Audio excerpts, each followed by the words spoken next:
So anyway, so here is your interest, abilities, and values that you chose from the assessment. All right, so what we're going to have you do is you're going to read the definition. So like the first one being counseling, you're going to read the definition here, and then underneath it, you're going to choose 1, 2, or 3. So in this particular, okay.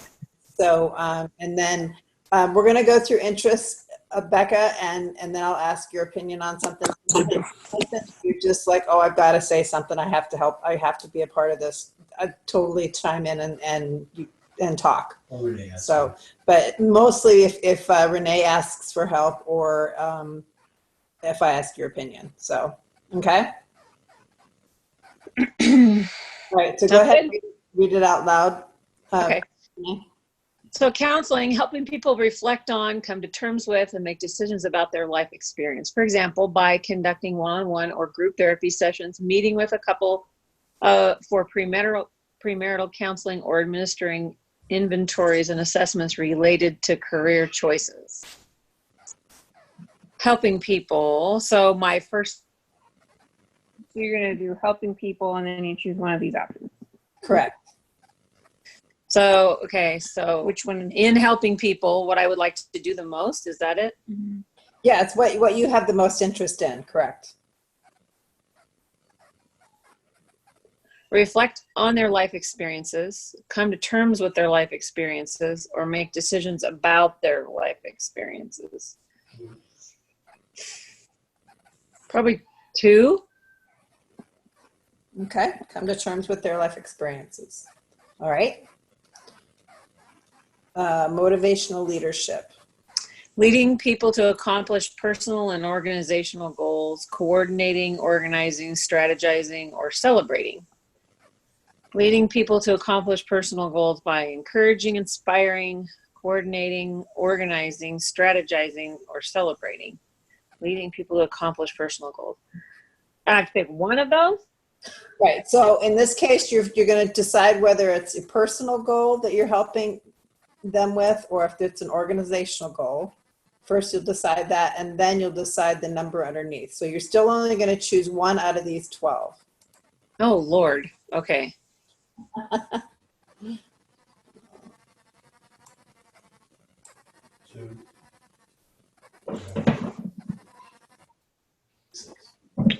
So for you, I probably think it'd be that one. I guess my gut is saying by celebrating. Okay, so celebrating. So would it be a personal goal or organizational goals? Personal, I guess. Okay, so number 6? Yeah. Okay. All right, teaching and instruction. Helping people learn, perhaps to learn a new skill or new information, or deepen their understanding and expertise of a subject or ability. Helping people learn a new skill of a subject or ability, gain new information of a subject or ability, deepen their understanding and expertise of a subject or ability.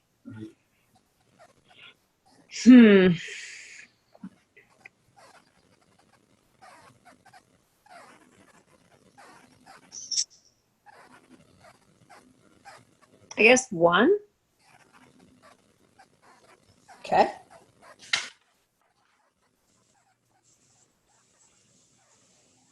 And performing.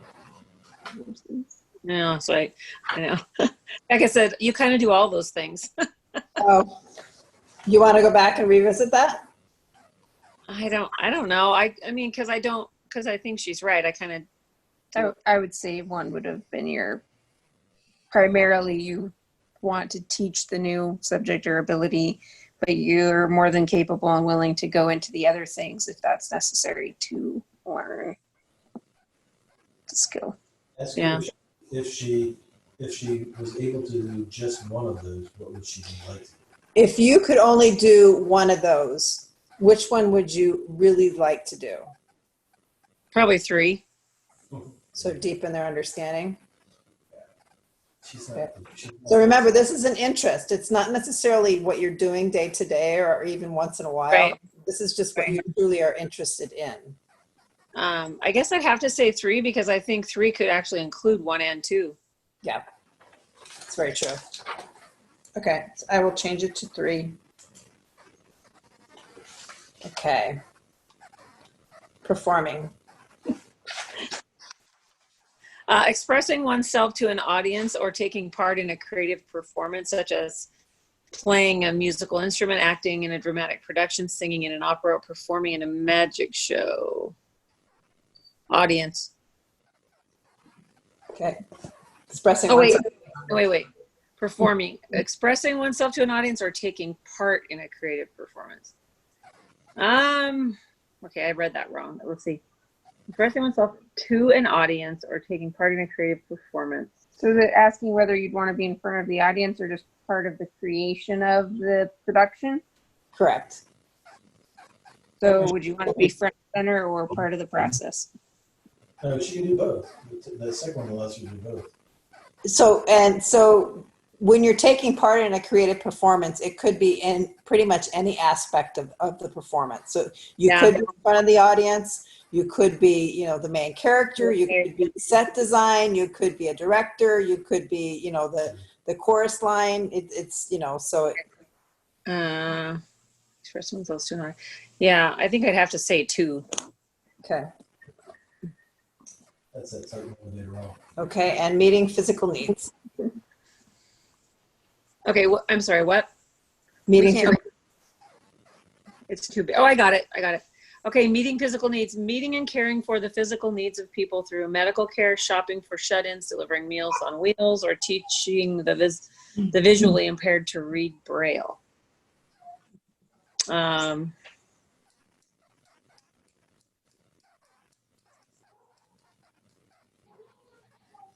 Meeting the needs or caring for the needs? Isn't that the same thing? Not exactly. Again, it's a slightly different shade of white. Right. Meeting physical needs through medical care, shopping. So meeting would be like, here's your groceries, and caring would be like, here, let me help you make dinner. Yeah, that's actually a pretty good example. So yeah, meeting is more kind of a general. Using cooking is a good thing for me, though. No, I would say number 1 probably. Okay, so meeting the needs. Okay. So Becca, was there anything in this section of interest that you just like, I don't think so? You said meeting. Yeah. No, I agree. I agree with her choices on both of those. Okay. All right. We'll move on to abilities then. Character evaluation. Same thing. Just go ahead and read it and then choose one of the choices. The ability to accurately assess another person's integrity, motives, character, and abilities.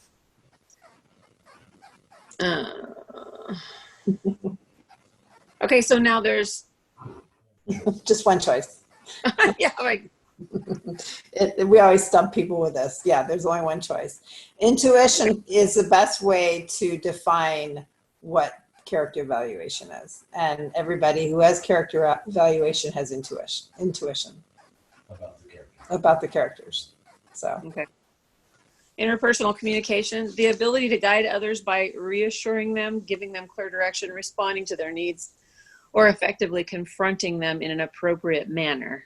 Interpersonal communication, the ability to guide others by reassuring, giving clear direction, responding to their needs, or effectively confronting them in an appropriate manner.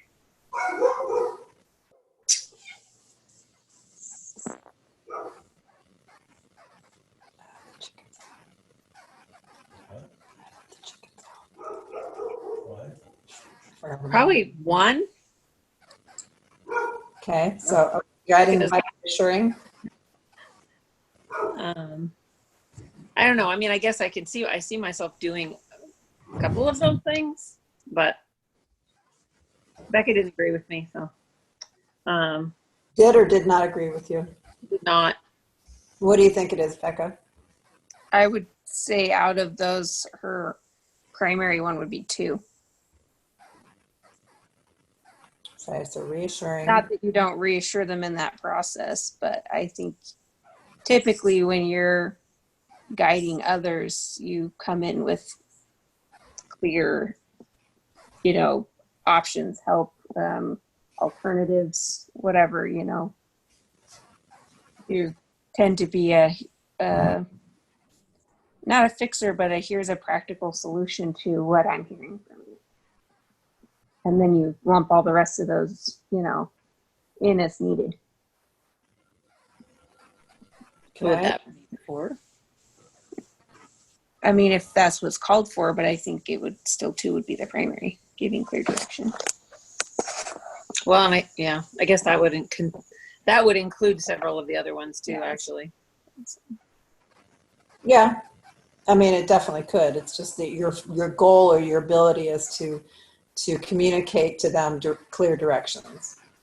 I think, at least in my experiences with you, not that you haven't done the other things, but primarily I would go to you for the clear direction. And I think many other people would probably say the same thing. They value your advice and giving clear, godly, grounded advice or direction on what they're feeling or needing. What do you think, Renae? Yeah. I guess I could probably do that more than number one. Okay. Definitely do it more than Okay. Negotiating. Actually, Becca's pretty good at negotiating herself. The ability to resolve conflict, whether potential or actual, among individuals or groups, and to guide them towards a solution that is acceptable to all concerned. The ability to resolve conflict, whether potential or actual, among individuals to guide them or groups to guide them towards a solution.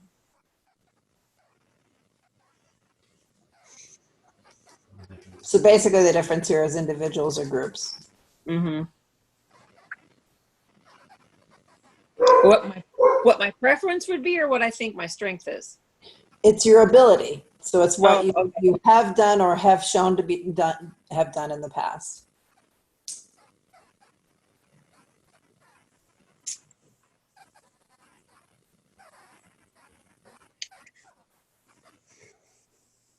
That's a tough one because so often it's an individual that arises the conflict in the group.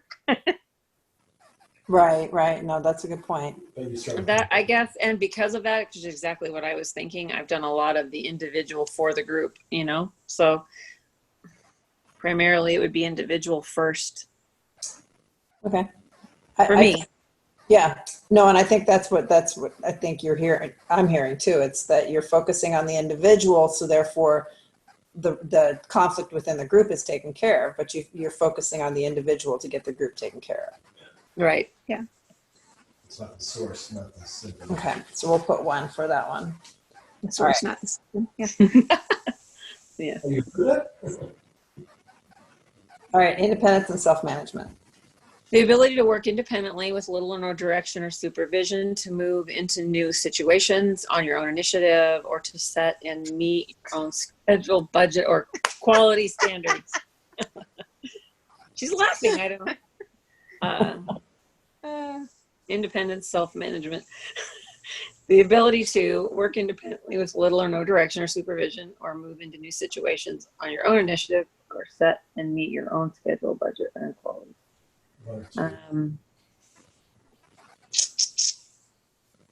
I'd say number 2. 2. Okay.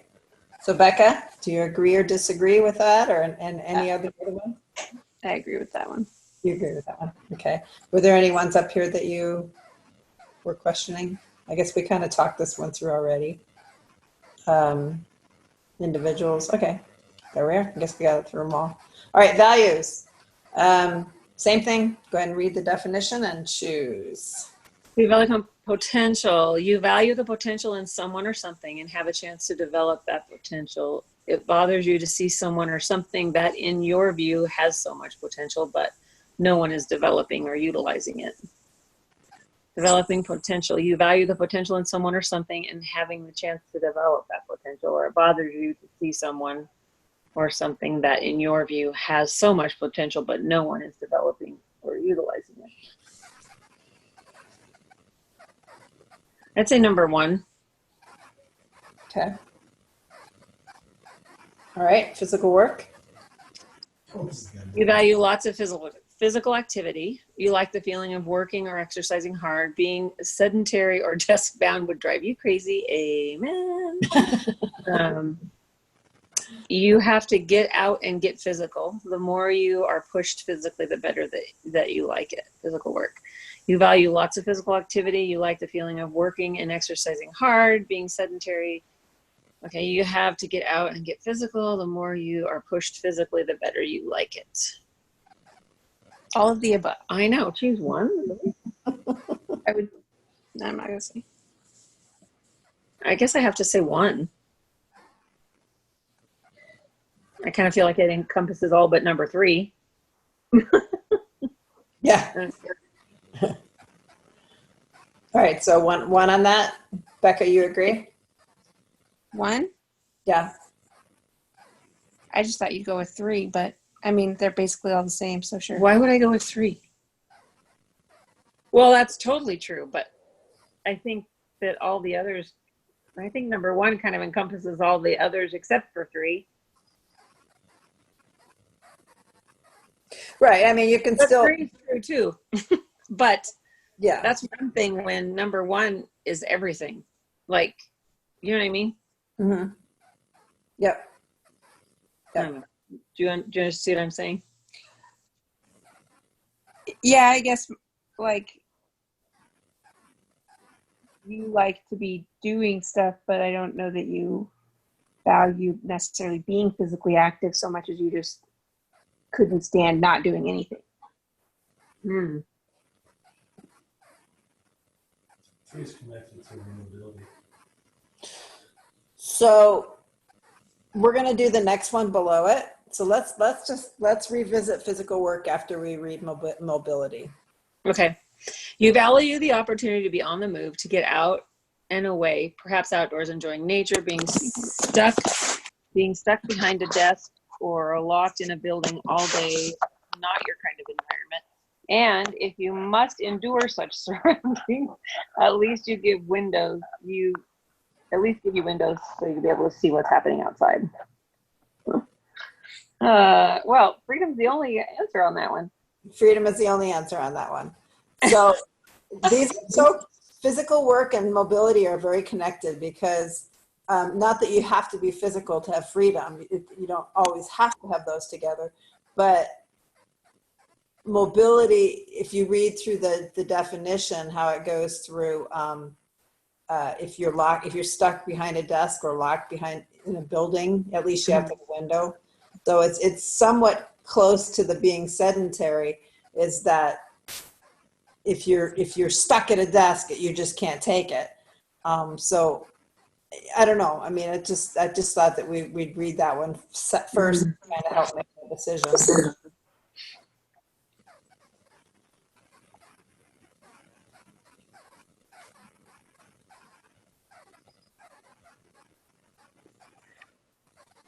Which one drives the most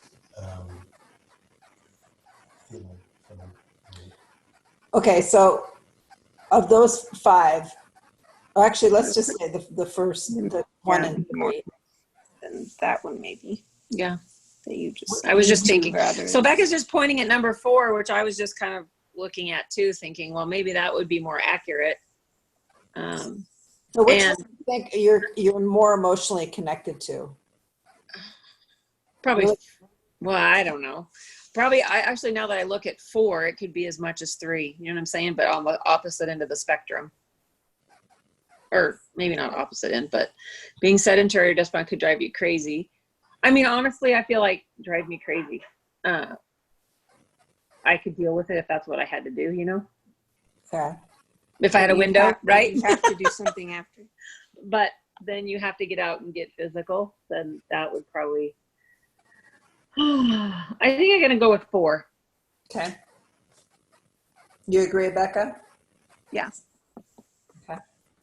All right, and so developing potential, it was number 1, and that was it. Is that it? Wait, nope, that's not it. There's more. Sorry. Thought that was the end of it. Supervising others. You value situations where you can oversee other people. You have a natural bent for managing others and feel that you do it well. You don't mind the responsibility of motivating people to accomplish your own goals or those of the group.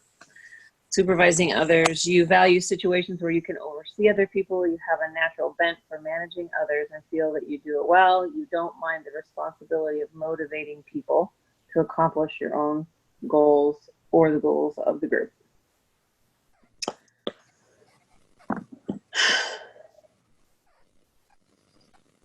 I think I have to say 1 because I think kind of. Because facial expressions are. Becca, I'm thinking you disagree. The poker face is nuts. No, I was just kind of reading them all. Okay. I just what your face kind of shows like, hmm. Well, see, and I find myself picking 1 because I feel like 2 and 3 can happen within 1. So I keep doing that. That's true. It's true.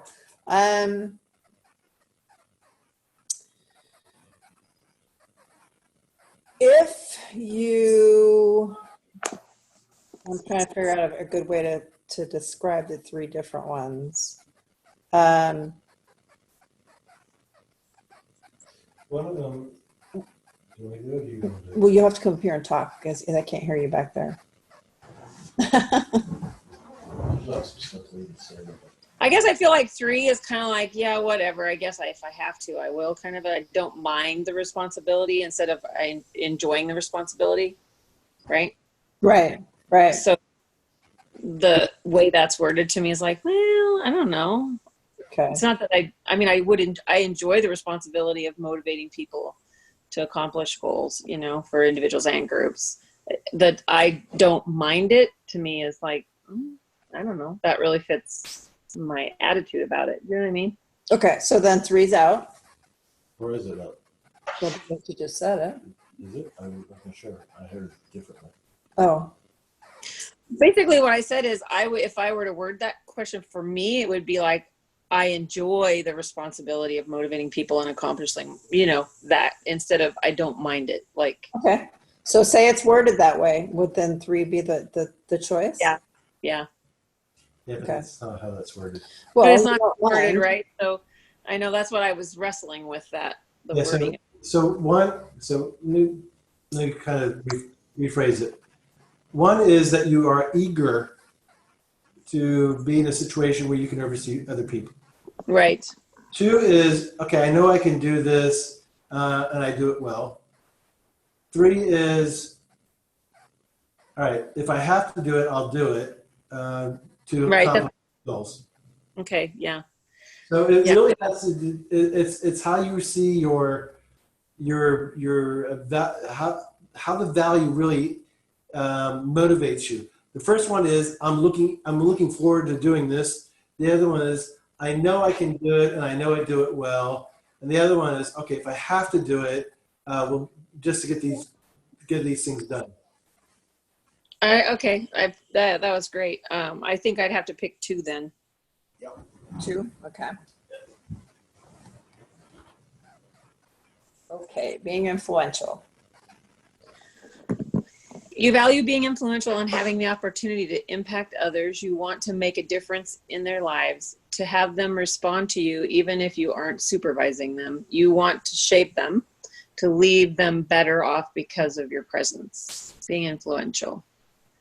You value being influential. You value having the opportunity to impact others. You want to make a difference in their lives. You want to have them respond to you, even if you aren't supervising them. You want to shape them, and you want to leave them better off because of your presence. 2 years. I think I'd say 2. Okay. So an opportunity to impact others. Mm-hmm. Okay. Okay, and then challenge. You value a good challenge. When that's gone, so is your motivation. You like opportunities that will stretch your abilities, not leave you lying in the restful arms of mediocrity. You value a good challenge. When it's gone, so is your motivation. You like opportunities that will stretch your abilities. You do not like opportunities that leave you lying in the restful arms of mediocrity. Pretty. Hmm? Pretty. Mediocrity. Mediocrity.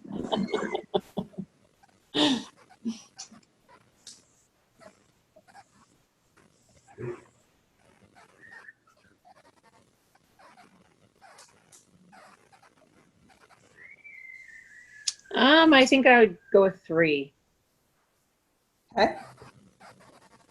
All right, Becca, was there anything in those that you questioned or didn't agree with?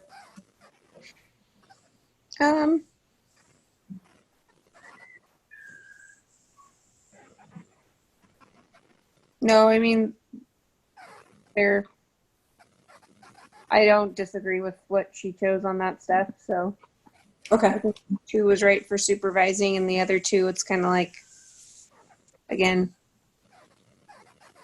pick your whatever. Okay. All right. Okay. Well, I'm going to give you guys back to JR. All right, so Buffett's going to be typing away what you just gave her as far as the, we call that construct parsing.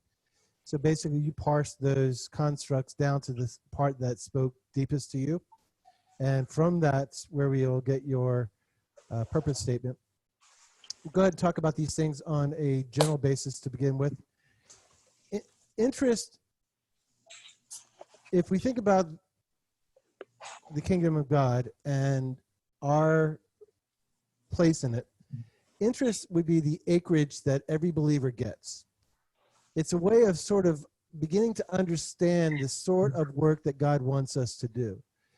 So if God put you in a high-tech environment with offices and skyscrapers and gave you abilities that were technical and so forth, you'd say, well, I guess I'd need to work with Silicon Valley. I need to do that sort of work. If God gave you very rich, nutrient enriched soil that was very fertile and gave you seeds and gave you a plow and so forth as far as your abilities, gee, I guess God wants me to grow healthy food. Interest work that way is describing the acreage that God has given you. In this particular case, we have counseling, motivational leadership, teaching, performing, and meeting physical needs. 4 of those 5 all have to do with that high persuader of yours.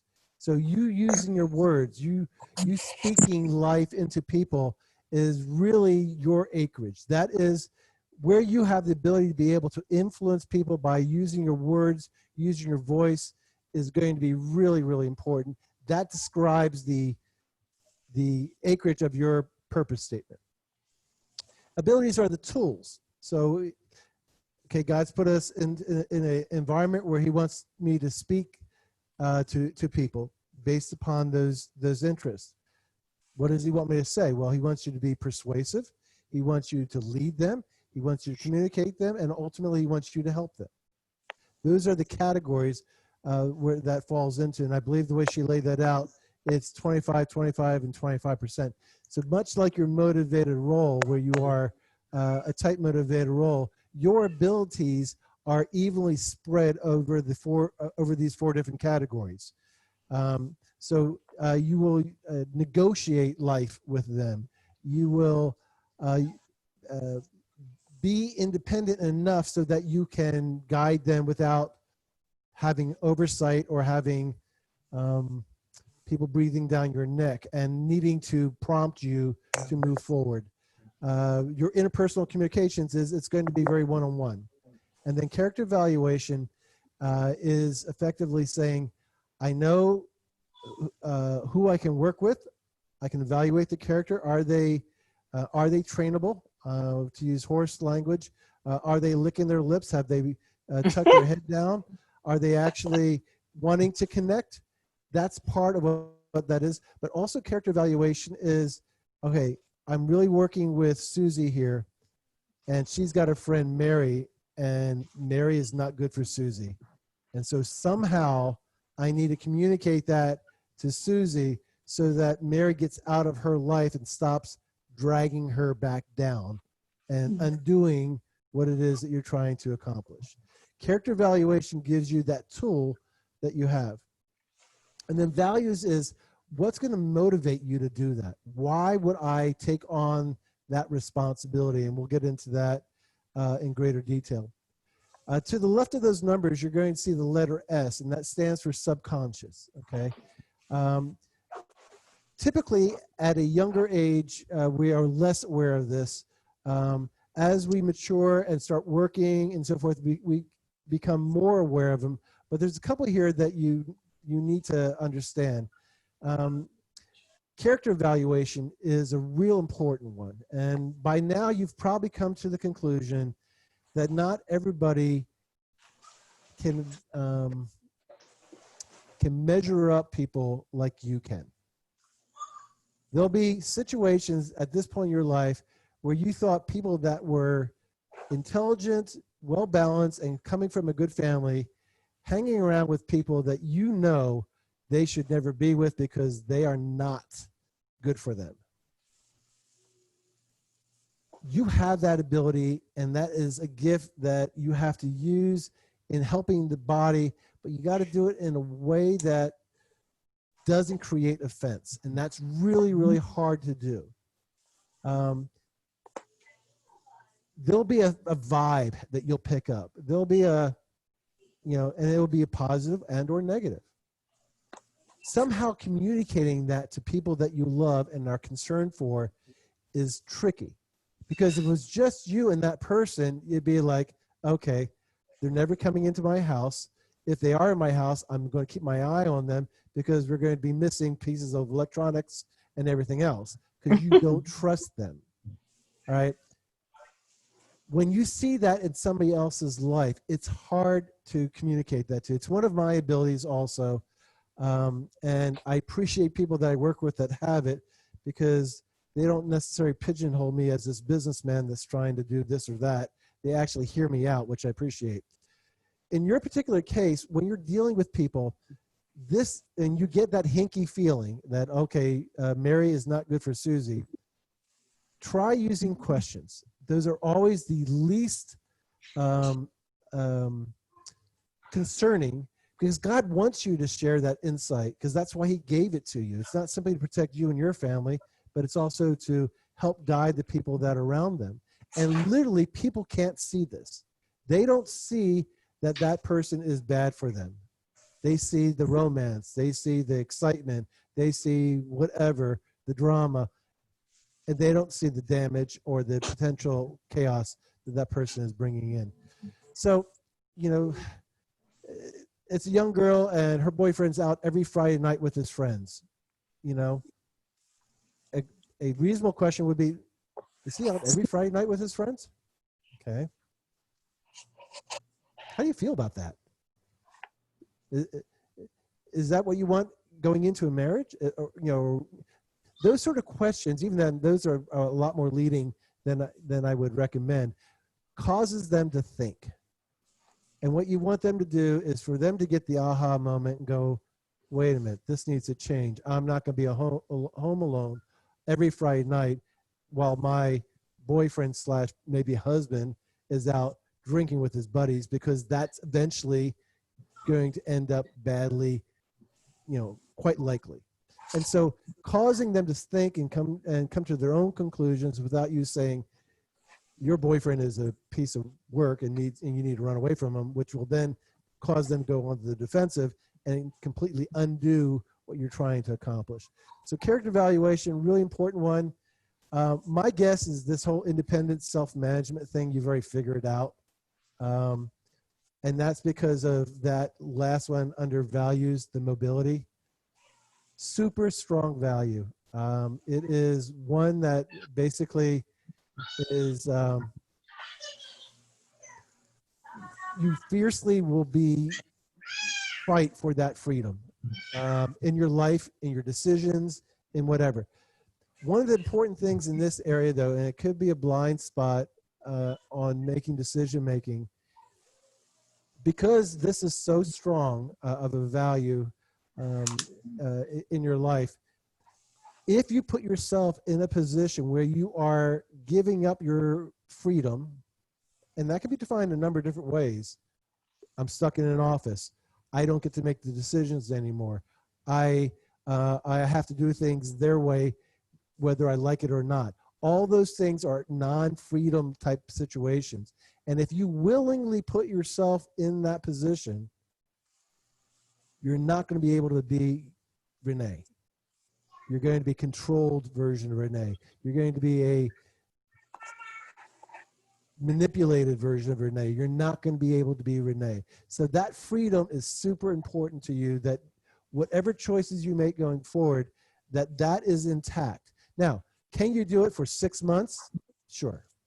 You know, I'm going to give up my days to go through this training class that is 3 days a week for 4 hours a day. Yes, I can give up my freedom for 6 months to get that degree, to get that, you know, whatever. But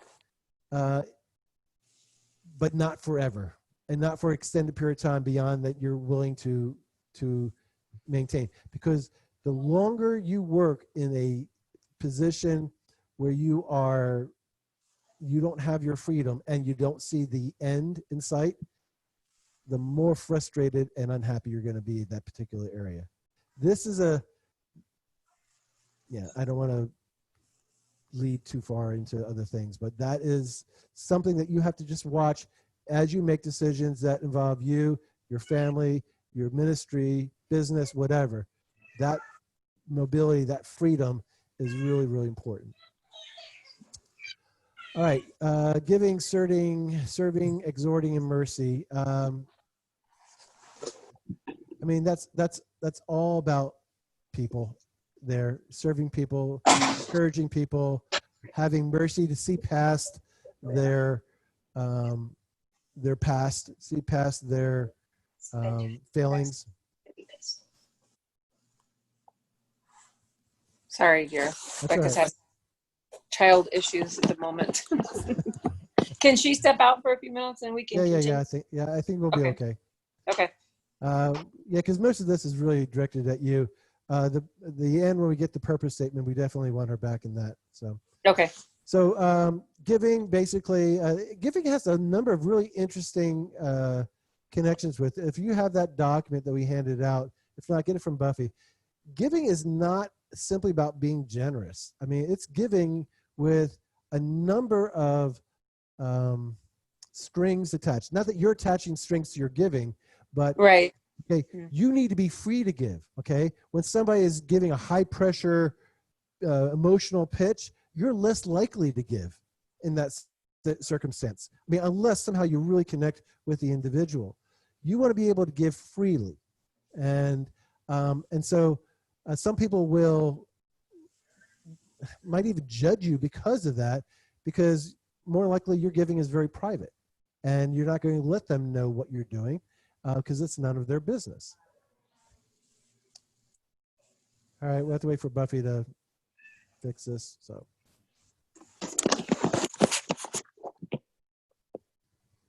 probably memory. Okay, so we got your words back here. So I would look up giving because it's one of the ones that's easily misunderstood by other people, and the reason I would, especially the misconceptions.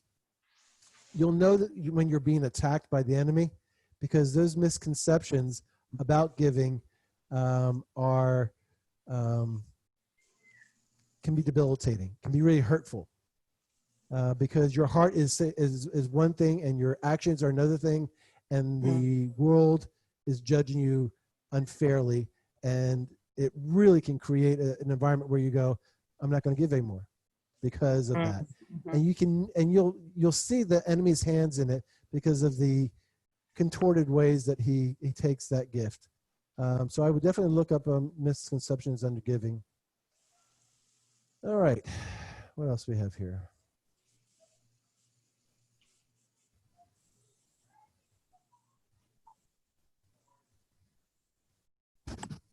So it's sort of interesting in that your abilities are very much associated with, just as a feel, with your motivator role.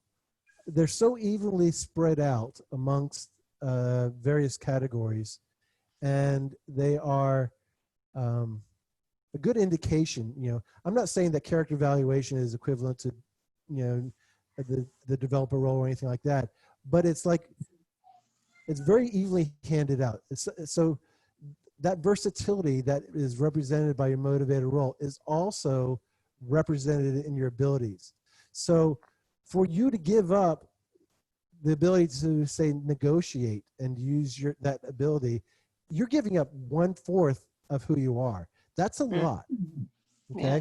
So having this balance where you can do all these different things really says, you know, you need to have the control. Sorry for whoever else might be in charge, but you need to have the control so that you can make sure that you can still be you. Or if situations are evolving to a point where you can't be you anymore, that's a good cue to start looking for your next opportunity. And it's going to be something similar in that it's going to require your versatility, your, you know, your overall complement of gifts, not just a small portion of who you are. If you're forced to just be a negotiator all the time, you'll be miserable. You need to have all that in play. And then, and just as interestingly, your interests are almost directly tied to your impact style because of the high persuader that you are. So you need to be in a position where people will value what you hear. It doesn't mean that they agree with you. You don't need that. I mean, you'll probably persuade them to agree with you, but they need to be willing to hear you and listen to you. Any environment that says, this is already settled and we're not discussing it anymore, unless you're on the position where that you agree with them, that's going to be hard for you. So that environment where they look at you and they go, we want Renae's input. Renae is here for her input. We want that from her. That's going to be a real welcoming environment for you to flourish in, because they are valuing what God has given you in a dominant sense as far as your impact style. All right. Values. You got 6 of them, so we're going to have to look at this there. All right, I think I caught everything. Yeah, we went through everything else. All right, I want you to focus in just on the blue letters for the values. Okay.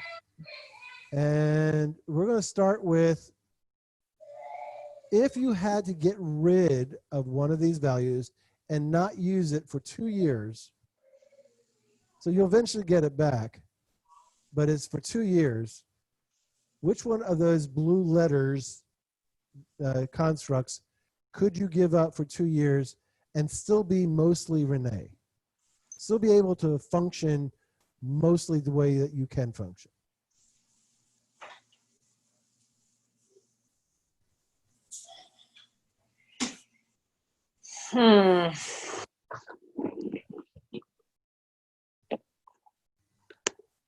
So if I had to pick one of these I could eliminate for a time, Right. which one would it be? And don't look at the title, but only the blue letters.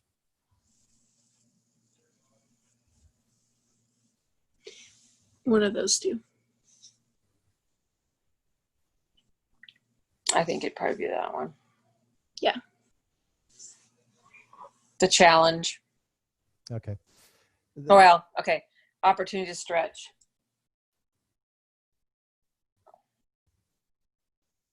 So, good. I'm glad that you chose that one, because we would have had a discussion if you had chosen any other one. That's the only one that I see that you could give up for that extended period of time. Well, these next 5 are going to be much harder because they're very core. Actually, let's just go for number 1. You could not be Renae and have any significant impact if you don't have your number one. What is that? Which are you talking in values? Yep, we're only going to focus on values from this point forward. Okay, and so of the blue. Yep.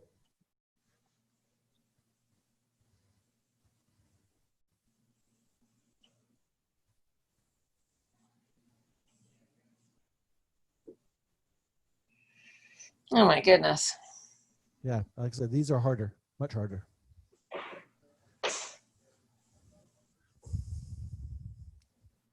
Yeah, I got it from you, and I got it from Sam. I heard the report.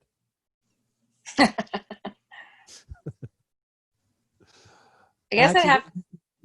guess I'd have to say value opportunities to impact others. Okay, and that is a powerful one. But can you do that if you're not free? Can you have the same impact on people if you're not free? You're going to be micromanaged. You're going to be controlled. You're going to be told how to do it. You're going to be told when to do it. No, because I have to have the flexibility to move in the direction I need to move in order to do it effectively. Right. You have to be your own person in these. The way that you're designed is there is a tremendous amount of independence in your design. Okay. But it all stems from freedom. That's the linchpin that allows you to be you.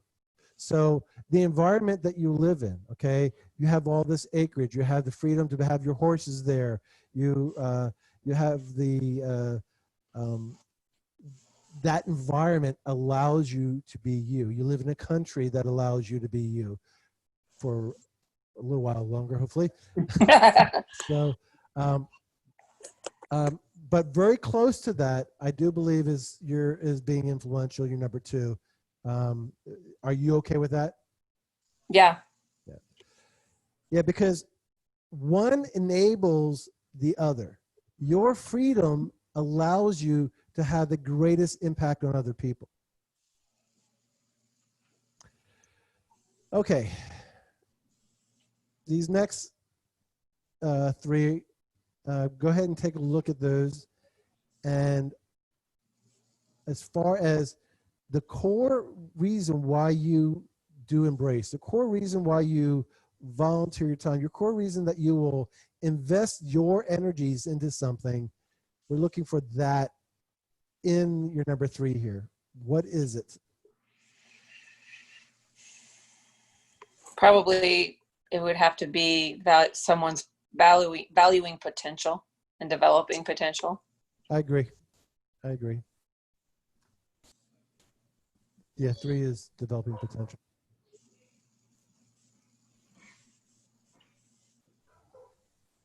Well, we'll have a break in a minute. All right.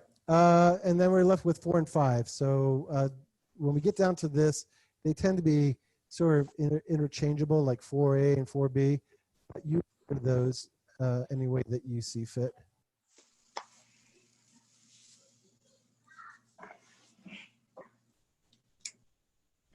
Probably the managing 4 and physical 5. You agree with that, Becca? Not really. Yeah, I don't know you well enough on this area, Renae, to kind of give you any guidance. And these two are significantly different.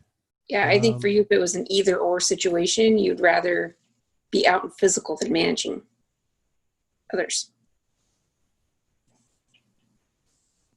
Oh, you mean like if you could only choose one of those two? Right. So like, I think you would value physical work, the getting out and getting physical over managing others.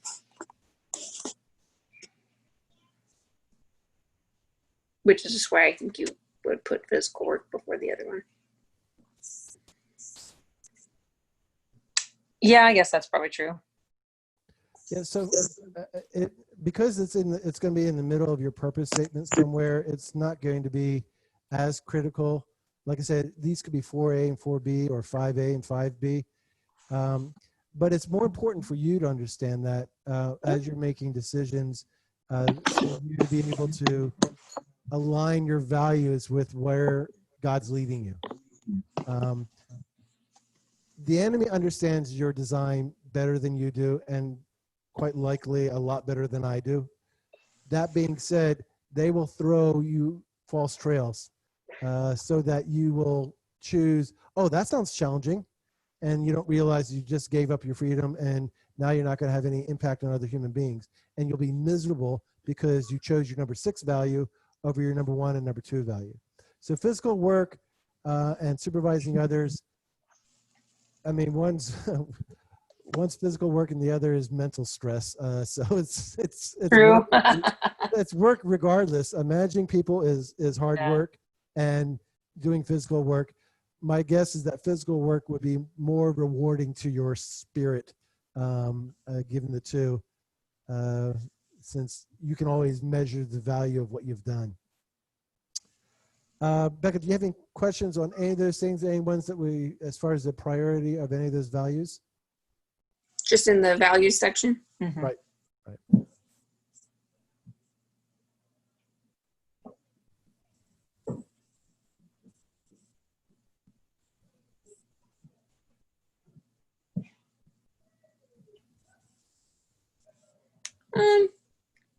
No, I think it only gets a little hazy that, 3, 4, 5. Just knowing my mom, like she's just always been got to do something. I got to do something, and that's kind of, everything else comes out of that drive to got to do something. Not that developing people's potential isn't something that she enjoys doing, but she just enjoys doing something, and she loves people, and that goes along well with her got to do something. So I would still argue to push physical work up higher, but that's about it. Yeah. It can. I think I appreciate what you said, and what you're seeing. What I'm hearing you say is that your observation of your mother causes you to think that physical work is more important than developing potential. I would argue that that's probably true from what you've witnessed, but that does not necessarily mean it's true based upon her design. That the developing potential in other human beings, and we have a mutual friend that Renae started the good work in her long before I was ever introduced to her. And I don't know about Renae, but every success that person has, I cheer, because I want to see her reach that potential. And for me, that's not even one of my values. I mean, developing potential is not one of my values. But my guess is that Renae, every girl that she sees graduating out of UGM, every life that she's seen them actually start to achieve their potential. Here's the way to explain it to you, Becca. And Renae, you guys can feel free to say you don't know me and you're full of baloney. God has individual joy bombs for all of us. Okay? A joy bomb, Becca, is when you are doing exactly what God wants you to do, and he's working through you. And at that moment in time, you start to experience God's joy because he's saying to you effectively, well done, good and faithful servant. That joy bomb that goes off in your life has a huge impact of encouragement for you to continue on, to pursue that value, to continue to be that version of you. And from the outside evaluator, they will never know how much of an impact it had on your life. So in your observance of your mom, you see her physically active and so forth, but does that give her the same joy as her seeing a life that's turned around at UGM? And my experience in dealing with people that are doing the sort of things that your mom is doing, no, she'll take a quiet, easy vacation, and not have any physical work for a couple of weeks if she can make an impact in somebody's life, every day in that same period of time. Even though doing physical work is part of her character and her design, it's that impact on another human being that, I mean, Renae, does that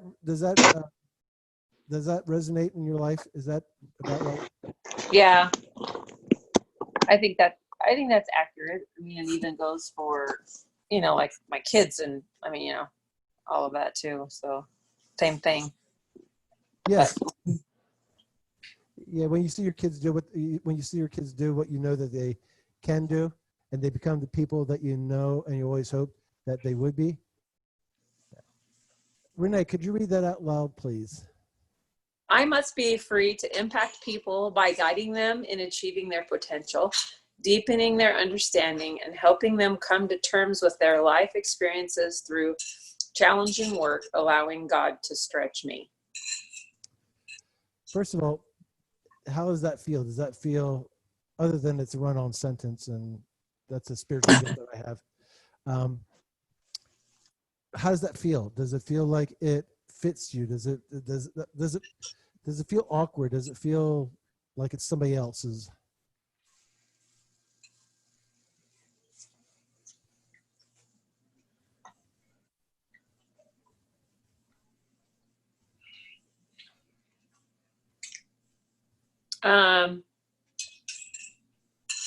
So that where it says understanding and helping them come to terms with their life experiences through challenging work.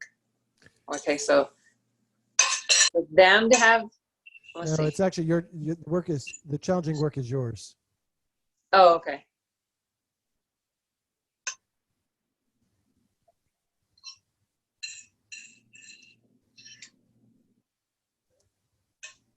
Yeah. Mm-hmm. So let's see if we can clarify that last section so that we're certain that that is your challenging work. How would you like that phrased? Okay, so let's see. Deepening their understanding of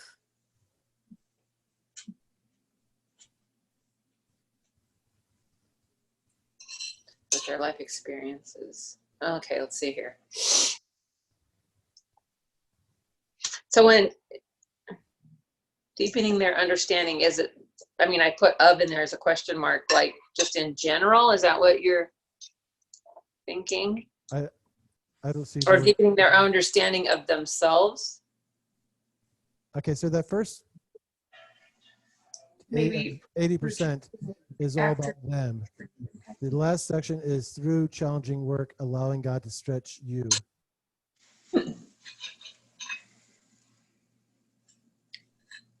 Let's focus How on about free? last. How about being free through challenging work? Oh, well, I don't know. I must be free to impact people through challenging work by guiding them in achieving their potential, deepening their understanding, and helping them come to terms with their life experiences, allowing God to stretch me. Read it out.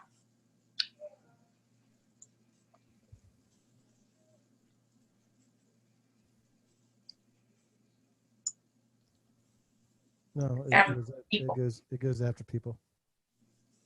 You do Control Z, and then put it after people. Yeah. Yep.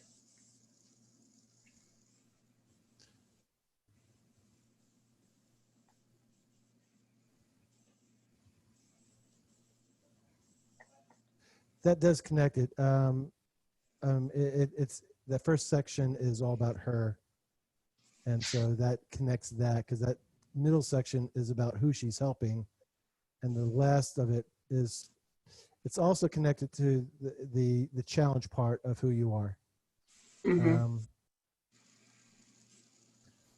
So we could actually say physical work. I must be free to impact people through physical work by guiding them. Actually, no, I don't like physical work because then that raises physical work all the way up to number 3.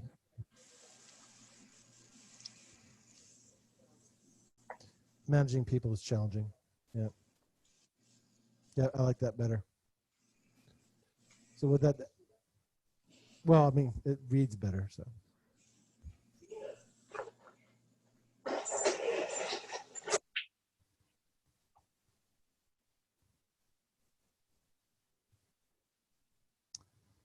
She's deciphering it. So let's go back to the first question again. How does that feel if you were described to somebody that way? If somebody described me this way? Right. So you are overhearing a conversation between Sam and Colleen. Colleen, right? And Sam described you that way. How would that feel?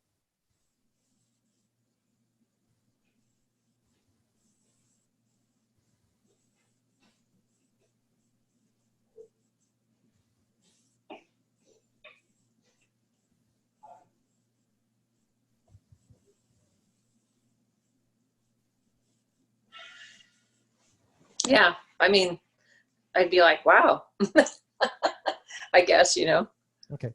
All right. So it doesn't feel awkward. So let's find, is there a word in there that bugs you that feels ill-placed, that doesn't fit? I like, I think the come to terms is, I don't know, doesn't quite,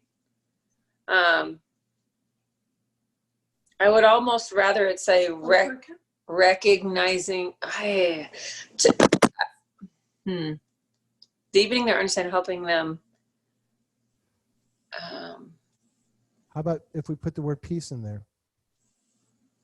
Helping them have peace with their life experiences, or what's the term they always use when you get over something? Restoration. Maybe it's more of like achieving or recognizing and achieving their potential. To me is more, the come to terms to me is more like realizing. I guess I feel like my heart is that people more would realize who they are, right? And then achieve their potential. So it's more like. So in this, I think this is connected to counseling, wasn't it? I think it's connected to counseling. So from that, this has nothing to do about developing their potential. This would be a way of looking at it, that there is something that has happened in their life that is holding them back. And so therefore, they can't develop their potential. They can't achieve their potential because of this thing, this trauma, this pain, this whatever. And so that's because that's coming out of your counseling interest. So it needs to kind of stick with that flavor of them, you helping them. Yeah.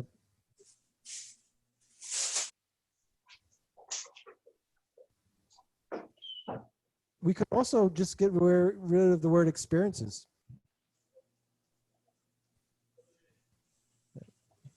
Come to terms with their life. Situation, circumstances. Find restoration despite their life circumstances. Find hope despite. Say it louder. I was saying find restoration despite their life, or from life experiences. Find hope despite their life experiences. Any of that sound rather than come to terms with?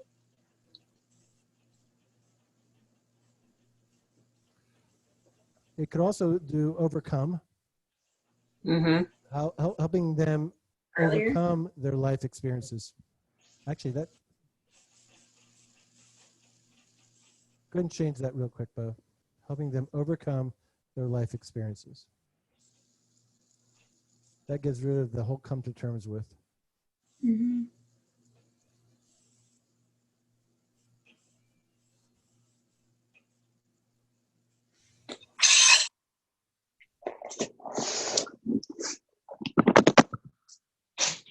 Well, who's God bringing to her? We won't have bad life expenses.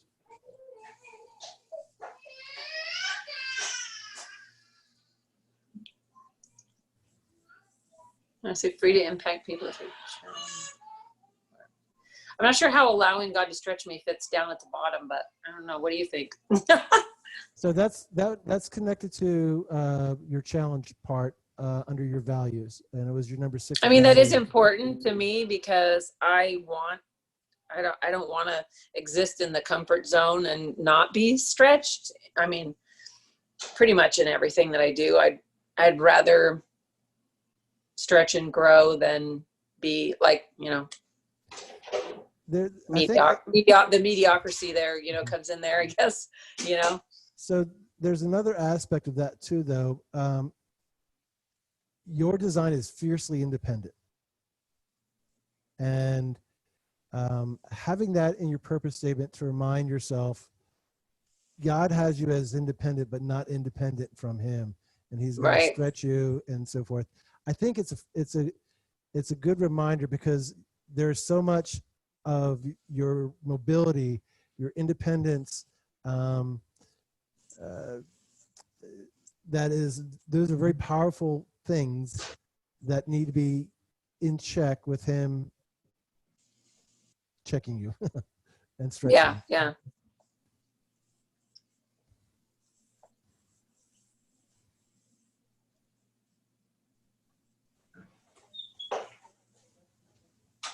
It did. You just put those in the fridge for camping. That's what I have.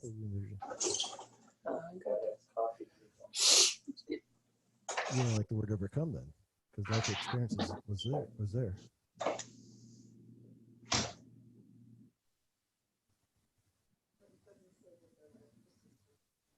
So we could do. How about you want and helping them deal with?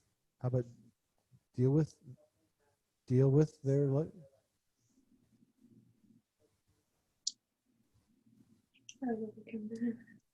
Yeah, overcome's good. I how about guiding them in realizing and achieving? Is that not part of that original? Yeah, because you like to see that's fine. Guiding them in realizing and achieving their potential. Yeah, because there's two parts to that potential thing. You like seeing them achieve their potential, and you also like helping them. Yeah. I'd say if anything, you probably tend to more emphasize the recognition of the potential and the cultivation of it. Yeah. That was a good add-on, that word. Did you hear what Becca said, JR? No, I couldn't hear it. No. What part? The realizing and Oh, I was just saying, I think that typically what I see most in her bend towards things is she ends up focused, or she tends to be more about the realizing their potential than so much a part of the cultivating their potential or the achieving. What was the section that came out of the?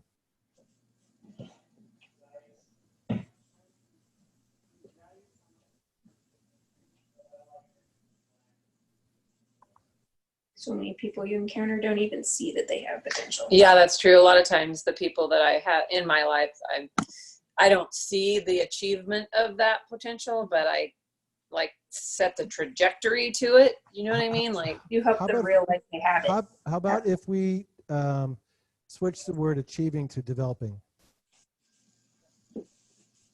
Yeah, that's better. Yeah, that would be better because it's more of a cultivation kind of thing.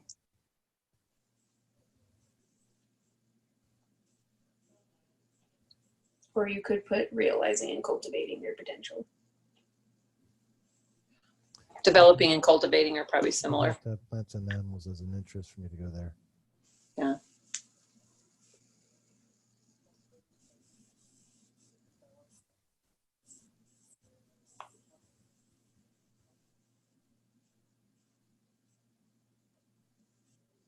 Yeah, I like that. All of it, or just that last.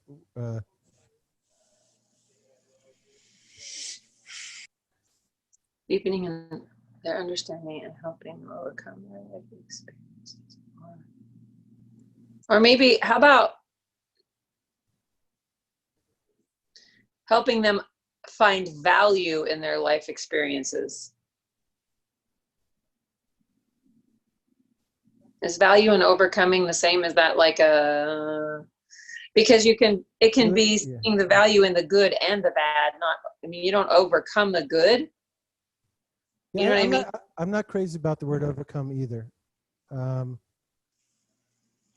Because you can see value in the good and the bad. You overcome the bad, right? Because I guess I feel like, even like with my own kids, it's like helping them understand the value of what they've gone through, you know, good and bad, or haven't had to go through in their life, you know, those kinds of things. The thing is, the actual word in the construct is come to terms. So I think to value is a way of dealing with that, because you make a good point. Their life experiences don't necessarily have to be bad. And so to value, I think is good. If your design was more about a rescue type of element to it, then maybe overcoming would be more that. But it's quite possible to see God's hands using something that's bad in your life to get you to a place where now you're able to do good with it. Mm-hmm. Mm-hmm. And so even though it could be perceived as being bad, you put that spin on it that, yeah, but now you have this that you can share with the world. Right. I mean, if you look at Sam's life, a lot of what she experienced, she's now sharing with the world and giving a voice to those people that wouldn't necessarily feel free to be able to express that. Yeah. Well, and a lot of this actually in my life has been with other Christian women who didn't necessarily go through trauma, you know, but feel non-valuable, like they're not valuable. You know what I mean? Yep. Yeah. They're on that right side of that temperament scale. The world tells them that they're not valuable. Okay. Becca, what do you think?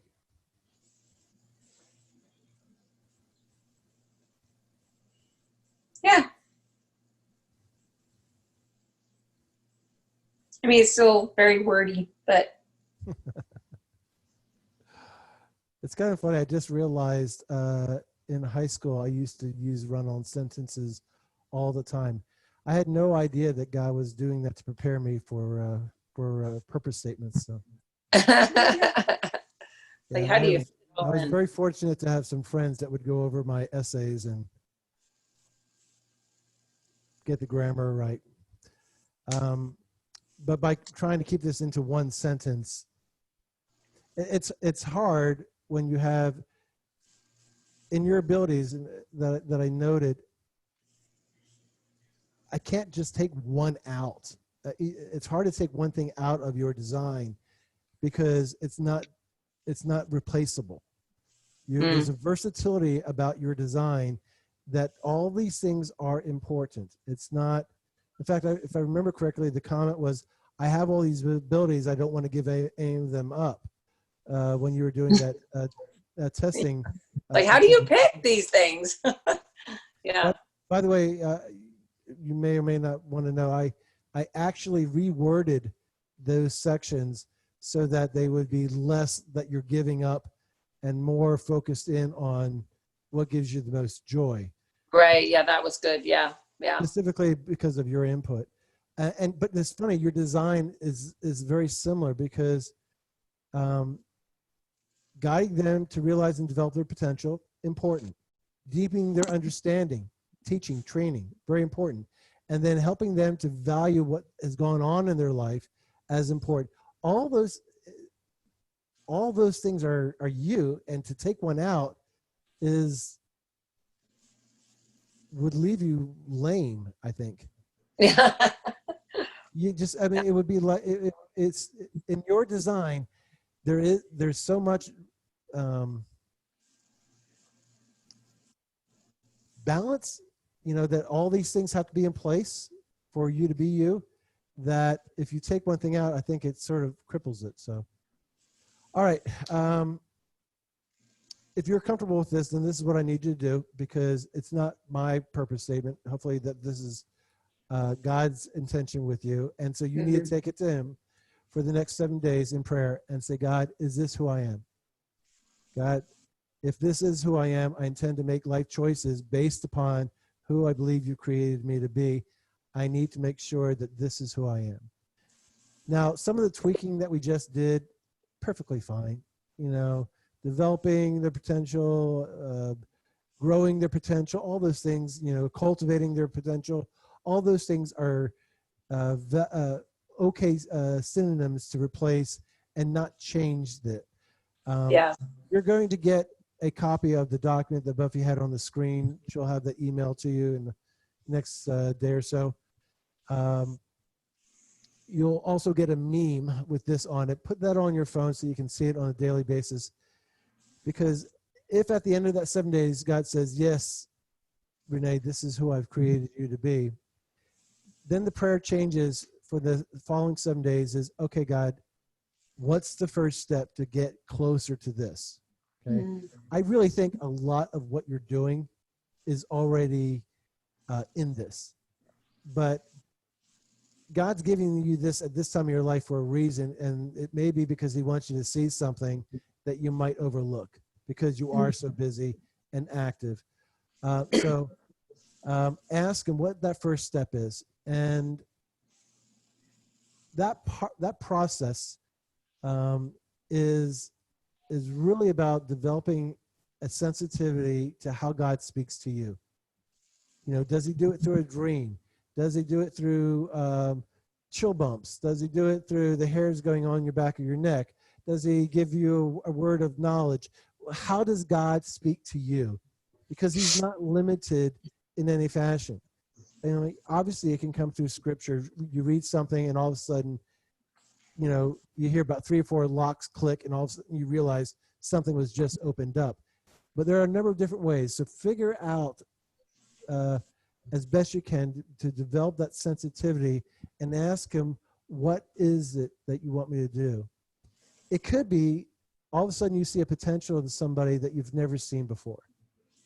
I could see God doing that here. It could be all of a sudden you see design in somebody now that you've gone through this from this perspective that you never saw before. It could be any number of different things where there's an aha moment that you go, okay, that's new. What do you want me to learn about that? How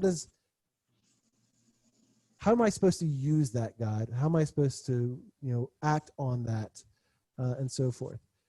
And then again, the goal for all of us is to get to the point where we're in a crowded room and God whispers to us and we hear his voice. I know when I'm on the right track because my mind starts to second guess the choices that you're about to make through that whole part that you went through with Buffy. I'm guessing what you're saying are going to choose in most of those. I got a good 70% of it. And then when we're actually doing this process here, I get chills. I listen to that because it tells me I'm on the right track. Develop that in your life so that as you are living this out, you know when you need to course correct. You know when you need to go back that you missed something. You gain that sensitivity to his talking in your life, and then memorize it.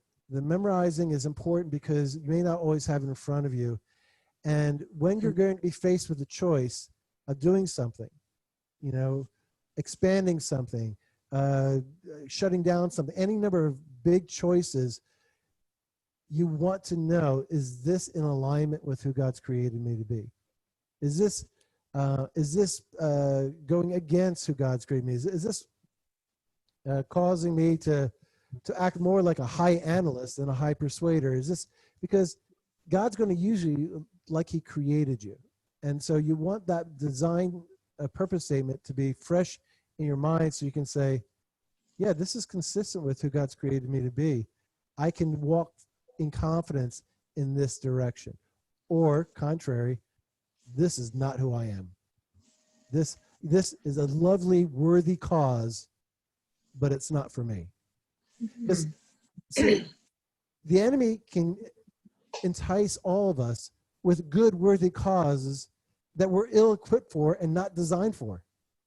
And so we go off for whatever our reasons we go off in that direction, even though it's doing something good, and we're completely ineffective because we're not doing what God created us to do. So that's the goal Right. here, is to do just that.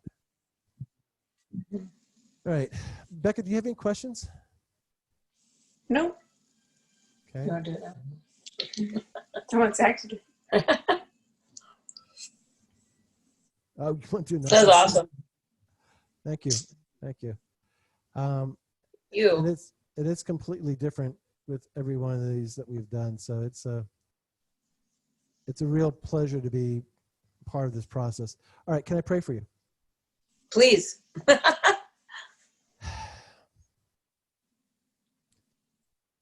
God, you have a precious daughter in Renae. You know what you've created her to do. And God, after looking at this purpose statement, she's already obediently doing a lot of what you've called her to do. Allow her to hear your voice in such a sensitive way that she can continue to allow you to stretch her. Areas that are consistent with who she is, of what you can accomplish through her, because you created her. Lord, if there's anything holding her back that the enemy has implanted in her, any lie, any deception, over this next couple of weeks, Lord, reveal that to her. Allow her to rebuke it, to remove it out of her life, and to be able to replace it with your truth. And then for her to be able to move on to where you continue to stretch and grow her. God, open her eyes to the joy bombs that are going off around her already, and the ones that you intend to accomplish through her. Let her hear clearly, well done, good and faithful servant. Let her feel and experience that joy. Allow her to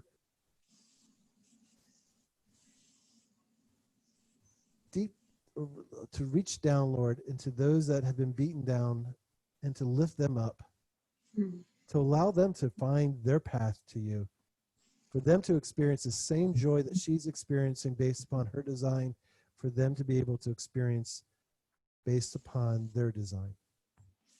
Work with her, Lord. Work through her. Accomplish your will. Release your spirit in her, Lord. Give her clarity. Give her keen hearing. Give her courage. And Lord, protect her and her family, because you know the enemy is aware of who she is, how much you can accomplish through her, how much you already have accomplished through her. So protect those that are around her, her loved ones. Watch over her. Keep her safe and allow her to grow into this daughter that you've intended her to be and continue to be. I ask that you would watch over her and keep her safe and lead her, Lord. In Jesus' name I pray. Amen. Amen. Thank you. Amen.